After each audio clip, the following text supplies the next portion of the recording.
Je suis Camille Lemaire, 34 ans, assise à la table de la défense dans ma propre salle d'audience, mon pouce caressant l'écharpe en laine rouge posée sur mes genoux. De l'autre côté de l'allée, Patrick et Valérie riaient avec leur avocat, dépensant déjà mentalement les 5,5 millions d'euros qu'ils pensaient être sur le point de voler. Ils ne me reconnaissaient même pas. Puis, la voix de l'huissier a tranché l'air, la cour. Veuillez vous lever pour l'honorable juge Camille Lemaire. Mes parents se sont levés, s'attendant à voir un étranger, mais je me suis levée en même temps qu'eux. J'ai dépassé la barre, monté les marches et pris place derrière le siège du juge. Le sourire narquois de leur avocat s'est instantanément figé. J'ai besoin que vous soyez le jury aujourd'hui. Si vos parents vous avaient jeté comme un bagage pour faire du profit, les laisseriez-vous revenir pour une seconde chance ou les détruiriez-vous?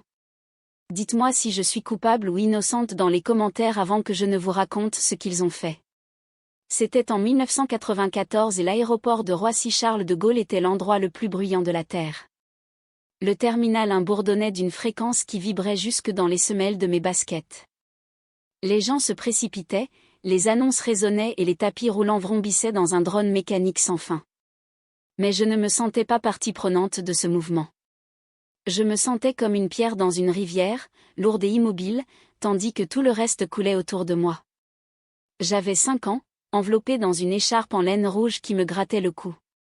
Elle était rêche et trop longue, traînant sur le linoléum sale, mais je refusais de l'enlever. C'était la seule chose qui me protégeait du courant d'air glacial des portes automatiques. Patrick et Valérie marchaient devant moi. Ils ne me tenaient pas la main. Ils vérifiaient leur montre, leurs mouvements vifs et synchronisés. Ils ne ressemblaient pas à des parents sur le point de perdre un enfant. Ils ressemblaient à des gens en retard pour une réunion d'affaires. Ils avaient l'air agacés. Valérie a jeté un coup d'œil en arrière, les yeux plissés. « Avance, Camille. Tu nous ralentis. » Ils m'ont conduite devant les comptoirs d'enregistrement, devant les joyeuses réunions aux portes d'embarquement, jusqu'au tapis des bagages hors format.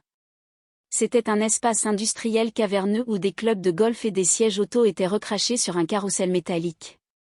L'air sentait le kérosène et le café rassis. « Attends ici, » a dit Patrick. Il a pointé un banc en métal boulonné au sol. « Surveille les sacs. Nous devons aller chercher les billets. Ne bouge pas jusqu'à ce qu'on revienne. »« Combien de temps ?» a demandé ma petite voix. « Compte juste les sacs, » a dit Valérie, sans me regarder. Elle regardait les panneaux de sortie. « Compte 500 sacs. Le temps que tu finisses, nous serons là. » Je me suis assise. J'ai remonté l'écharpe rouge sur mon nez et j'ai commencé à compter.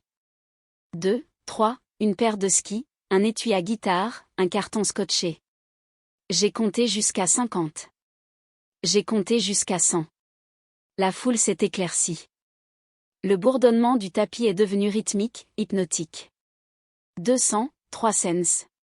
Au moment où j'ai atteint 500, le carrousel s'était arrêté. Les autres passagers avaient récupéré leurs affaires et étaient partis. La lumière semblait baisser, vibrant de ce son basse tension que seuls les endroits solitaires produisent. Je suis restée assise là, agrippant la laine de mon écharpe, et j'ai réalisé quelque chose qu'une enfant de 5 ans ne devrait pas avoir le vocabulaire pour comprendre. Ils n'étaient pas en retard. Ils n'étaient pas perdus. L'expression sur leur visage quand ils sont partis n'était pas de la panique. C'était du soulagement.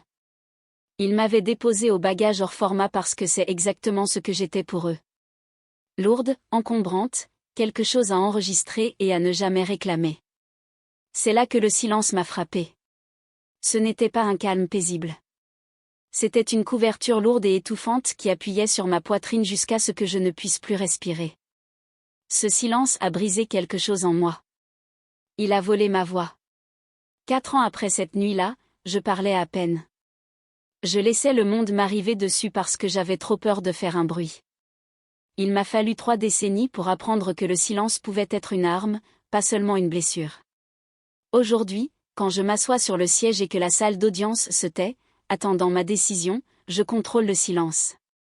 Je l'utilise pour imposer le respect. Mais à l'époque, dans ce terminal, le silence me commandait. Il me disait que je n'étais rien. Je ne sais pas combien de temps je suis restée assise là, figée. Finalement, une patrouille de sécurité est passée, a marqué un temps d'arrêt et a fait demi-tour. Mais avant qu'il ne puisse dire quoi que ce soit, un homme en costume gris est sorti de l'ombre d'un pilier. Il se tenait là depuis un moment, j'ai réalisé plus tard, observant, attendant de voir si quelqu'un reviendrait. Il était grand, avec des yeux bienveillants derrière des lunettes à monture métallique. Il ne ressemblait pas à un héros. Il ressemblait à un expert comptable. « Elle est avec moi », a dit l'agent de sécurité en attrapant sa radio. « J'appelle les services sociaux. »« Non », a dit l'homme. Sa voix était douce mais tranchait l'air comme de l'acier. Il s'est approché et s'est agenouillé devant moi, ignorant la crasse sur le sol. Il ne m'a pas touché. Il m'a juste regardé droit dans les yeux, reconnaissant mon existence. « Je m'appelle Guillaume », a-t-il dit. Je les ai vus partir. Je suis désolé. Il n'a pas menti. Il n'a pas dit qu'il revenait. Il m'a dit la vérité. Et à ce moment-là, il m'a sauvé du mensonge que j'essayais de me raconter. Il est resté avec moi jusqu'à l'arrivée de la police. Il est resté pendant mon placement en famille d'accueil et finalement, il est resté pour de bon. Il était le filet de sécurité qui m'a rattrapé quand mon propre sang m'a laissé tomber. Guillaume est mort un mardi matin, tranquillement, comme il avait vécu. Il n'y a eu aucune fanfare, aucun gros titre, juste un petit service auquel assistait le personnel du foyer qu'il avait secrètement financé pendant des décennies. J'étais assise au premier rang, portant l'écharpe rouge, sentant le poids du silence revenir. Il avait été mon ancre, la seule personne qui avait prouvé que je n'étais pas juste un bagage à abandonner. Puis est venue la lecture du testament. Je m'attendais à la maison, peut-être un modeste compte d'épargne. Au lieu de cela, le notaire m'a remis un dossier épais.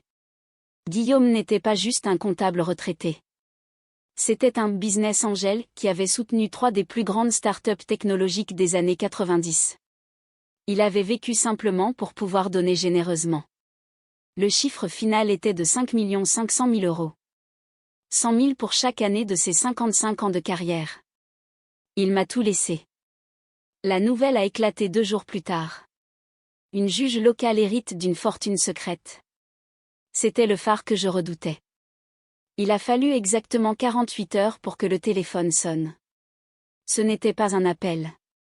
C'était un huissier de justice. J'ai reçu une assignation à mon domicile.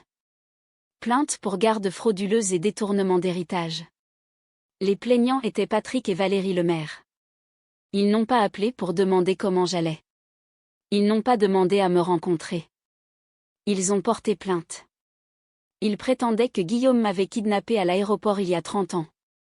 Ils prétendaient m'avoir cherché sans relâche pendant 3 décennies, victime d'un complot d'enlèvement sophistiqué. Ils exigeaient la totalité des 5,5 millions d'euros comme restitution pour leur douleur et leur souffrance, plus l'acte de propriété de la maison de Guillaume. Je me suis assise dans mon salon en lisant la plainte. C'était un chef-d'œuvre de fiction. Ils décrivaient leur agonie d'avoir perdu leur fille chérie. Ils décrivaient le trou dans leur cœur qui ne s'était jamais refermé. Je n'ai pas pleuré. Je n'ai pas paniqué. Je suis passée en mode juge. J'ai regardé le procès non pas comme une fille, mais comme un magistrat examinant un dossier. Et c'est là que je l'ai vu. Le grand livre comptable du narcissique. Pour des parents normaux, un enfant est une personne. Pour Patrick et Valérie, j'étais un actif. Quand j'avais 5 ans, j'étais un passif, une bouche à nourrir, un fardeau à porter dans un aéroport. Alors, ils m'ont liquidé. Ils m'ont laissé au bagage pour limiter leurs pertes. Mais maintenant, 30 ans plus tard, ma valeur avait changé. Je n'étais plus un passif. J'étais une créance. J'avais une étiquette de prix de 5,5 millions d'euros. Ils n'étaient pas revenus parce que je leur manquais. Ils étaient revenus parce que leur investissement était enfin arrivé à maturité et qu'ils voulaient encaisser. Ce n'était pas de l'amour. C'était de la comptabilité. Ils essayaient d'équilibrer leur compte avec ma vie. Et l'audace de la chose, l'avidité pure et simple, a brûlé les derniers vestiges de la petite fille effrayée en moi. Ils pensaient poursuivre une victime. Ils ne réalisaient pas qu'ils poursuivaient la loi elle-même. J'ai posé les papiers. Je n'ai pas appelé un avocat immédiatement. Au lieu de cela, J'ai marché jusqu'au miroir et je me suis regardée. J'ai vu les yeux de l'enfant qui avait compté jusqu'à 500. J'ai vu la femme qui avait mis des criminels derrière les barreaux pour moins que ça. Motion rejetée, ai-je chuchoté à la pièce vide. J'ai pris mon téléphone et j'ai composé le numéro de la meilleure experte comptable judiciaire de la région. J'ai besoin que tu creuses, ai-je dit. Retourne en 1994. Trouve tout. Ils voulaient une bagarre. J'allais leur donner une guerre et je m'assurerais que le coût de ce procès soit tout ce qu'il leur restait. Je n'ai pas répondu à la plainte. Je n'ai pas appelé Patrick ou Valérie pour crier, supplier ou demander pourquoi. C'est ce qu'une fille ferait. Je n'étais plus une fille. J'étais une plaignante montant un dossier contre 2 accusés qui avaient fait une erreur de calcul fatale. Dans mon métier, on ne fonctionne pas au sentiment. On fonctionne aux preuves. J'ai appelé Sarah Mercier, l'experte la plus impitoyable de Paris. Je lui ai donné une instruction, retourne en 1994, découvre d'où venait leur argent, car les escrocs ne changent pas. S'ils étaient assez avides pour me poursuivre maintenant, ils étaient assez avides pour avoir essayé de profiter de moi à l'époque. On ne s'éloigne pas simplement d'un enfant sans essayer de capitaliser sur la perte. Pendant 3 jours, ma table de salle à manger s'est transformée en salle de guerre. Nous avons sorti des déclarations d'impôts, d'anciens registres fonciers et des archives judiciaires qui sentaient la poussière et la pourriture. La plupart des gens pensent que le passé est enterré. Il ne l'est pas. Il attend juste sur une microfiche. Sarah a trouvé l'anomalie un mardi soir. Camille, a-t-elle dit, la voix plate. Regarde en 1995. Je me suis penchée par-dessus son épaule. Là, enfoui dans une pile de dossiers judiciaires numérisés du tribunal de Bobigny, il y avait un numéro de dossier civil. Patrick et Valérie Lemaire contre Air France. Ils n'étaient pas juste partis. Ils avaient poursuivi la compagnie aérienne. J'ai sorti le dossier complet. Mes mains ne tremblaient pas. Elles étaient stables, froides, tournant les pages de mon propre effacement. La plainte était une œuvre d'art. Ils prétendaient que le 6 novembre 1994, ils avaient confié leur fille chérie à un agent de la compagnie à la porte d'embarquement pour un vol en tant que mineur non accompagné pour visiter une parente malade. Ils prétendaient que la compagnie avait été négligente. Ils prétendaient que je m'étais éloignée et que j'avais disparu parce que le personnel ne surveillait pas. C'était un mensonge. Il n'y avait pas de billet. Il n'y avait pas de parente malade. Ils m'avaient conduite au bagage et m'y avaient laissée. Mais en 1995, sans caméra partout, sans traçage numérique, ils pouvaient tisser une histoire. Ils ont réclamé des dommages pour préjudice moral et perte affective. Ils prétendaient être des parents brisés dont l'enfant avait été avalé par le système. Et puis j'ai vu l'accord de règlement. La compagnie aérienne, désespérée d'éviter la mauvaise presse sur un enfant disparu, avait réglé à l'amiable. Le chèque était de 2,5 millions de francs. En 1995, c'était une fortune. C'était assez pour acheter une maison, 2 voitures et une vie de silence. Mais le chèque n'était pas l'arme du crime. L'arme du crime était l'attestation sur l'honneur jointe au règlement. Pour obtenir l'argent, Patrick et Valérie avaient dû signer une déclaration sous serment. J'ai lu les mots, et pour la première fois en 30 ans, j'ai senti l'air quitter la pièce. Nous, les parents, reconnaissons que l'enfant mineur, Camille Lemaire, est présumé décédé. Nous acceptons ce règlement comme compensation totale et finale pour la mort injustifiée et la perte de notre enfant, et nous dégageons la compagnie de toute responsabilité future. Il l'avait signé. La signature de Patrick était dentelée. Celle de Valérie était bouclée et soignée. Ils m'avaient légalement déclarée morte. Ils avaient regardé un bout de papier qui disait que je n'existais plus, et ils l'avaient signé en échange d'un chèque. Ils ne m'avaient pas perdu. Ils m'avaient liquidé. Je me suis rassise dans mon fauteuil. La colère qui mijotait dans mes entrailles n'a pas débordé. Elle s'est cristallisée. Elle s'est transformée en quelque chose de dur et tranchant comme un diamant. Ils avaient vendu ma vie pour l'équivalent de 400 000 € actuels, avaient tout dépensé, et maintenant ils étaient de retour pour me vendre à nouveau. Ils pensaient que j'étais un fantôme.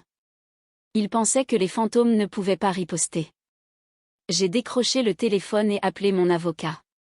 Ai-je dit. Ne négociez pas. On va au procès. J'ai regardé les signatures une dernière fois. Ils avaient signé mon arrêt de mort. Maintenant, j'allais signer le leur. Le procès était du théâtre et Patrick et Valérie en étaient les têtes d'affiche.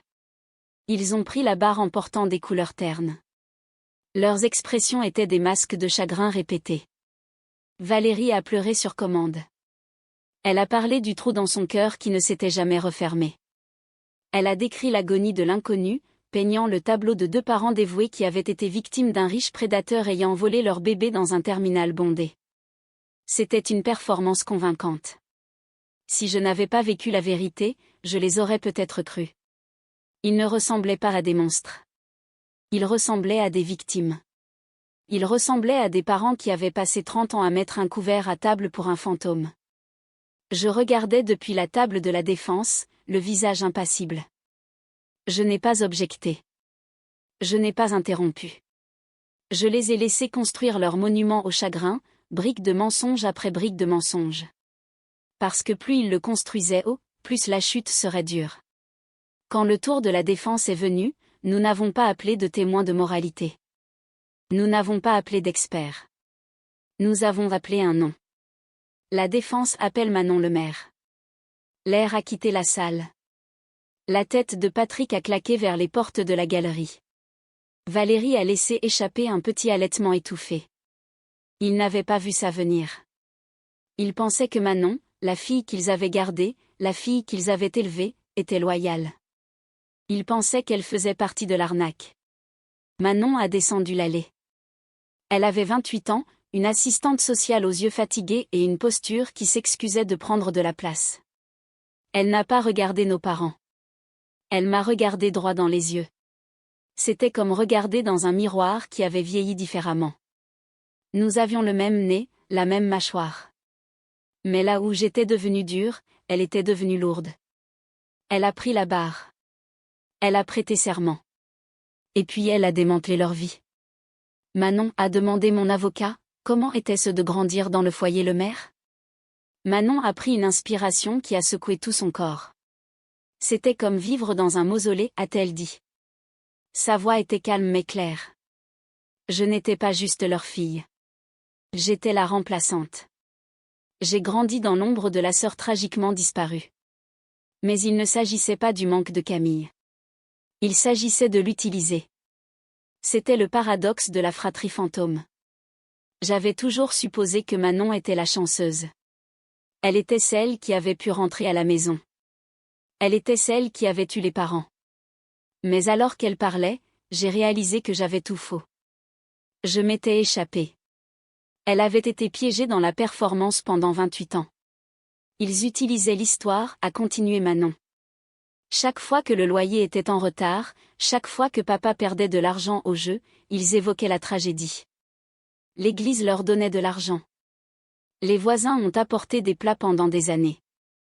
Ma sœur n'était pas une personne pour eux. Elle était une monnaie d'échange. Son absence payait les factures.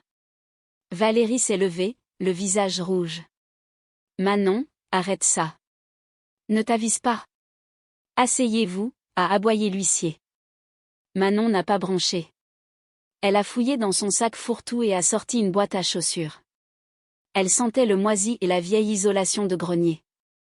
Ils ont dit à tout le monde qu'ils avaient dépensé chaque centime pour la chercher, a dit Manon. Ils m'ont dit qu'ils avaient engagé des détectives. Ils m'ont dit qu'ils avaient remué ciel et terre. Mais quand je nettoyais le grenier la semaine dernière pour chercher de vieilles photos, j'ai trouvé ça. Elle a ouvert la boîte.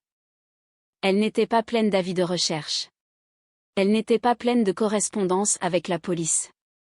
Ce sont des reçus de casino, a dit Manon, du casino d'Enghien-les-Bains.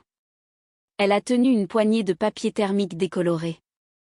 Ceux-ci sont datés des 7, 8 et 9 novembre 1994. La semaine où Camille a disparu.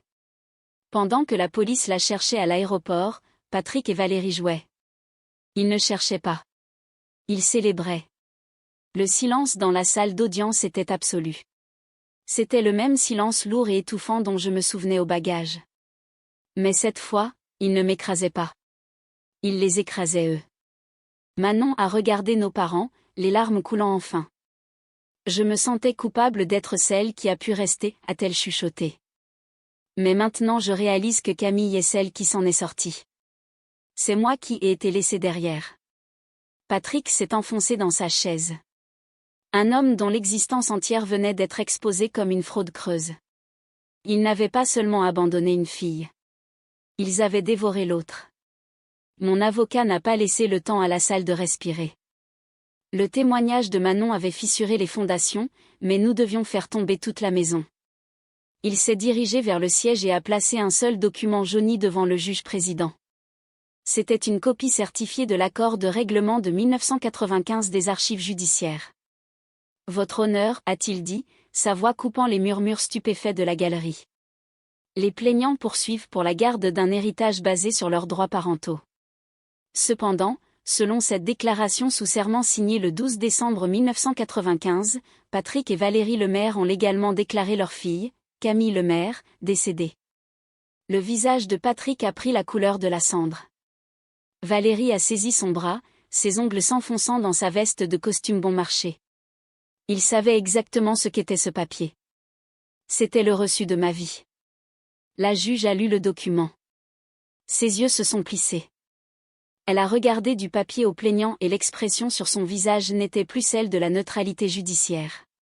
C'était du pur dégoût. Monsieur et Madame Lemaire, a dit la juge, sa voix dangereusement basse.